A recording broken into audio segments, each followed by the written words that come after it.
మీరు ఎలా ఆవిడని ఎలా ఇష్టపడ్డారు? ఐ మీన్ నేను నిజంగా చెప్తున్నానన్నా, నేను అసలు ఆ అమ్మాయి కూడా ఫేస్ కూడా నేను సరిగ్గా చూడలేదని, నిజంగా చూడలేదని ఆ అమ్మాయి ఫేస్ కూడా.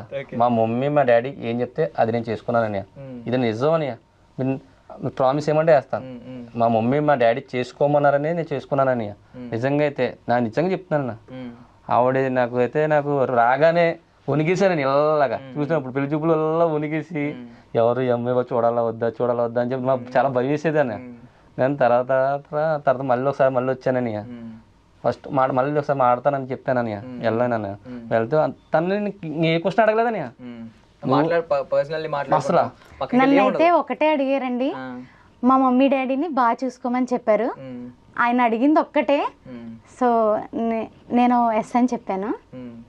నేను ఏడలేదని అదొక్కటే, నువ్వు వంట బాగా చేస్తావా, నువ్వు అదిగా అసలు ఏడలేదని మా మమ్మీ మన డాడీ చూసి. ఎందుకంటే మనం అయితే ఉంటాం కొంచెం ముసలాళ్ళు అయిపోయారని, వాళ్ళు చూసుకోవడానికి మనమే కదా నేను చూసుకోవాలి. ఎక్కడ ఉండటం నా దేవుడు మన రూపంలో ఉంటారు కదా, పేరెంట్స్ రూపంలోనే అంతే. మా పేరెంట్సే నాకు నా దేవుళ్ళని.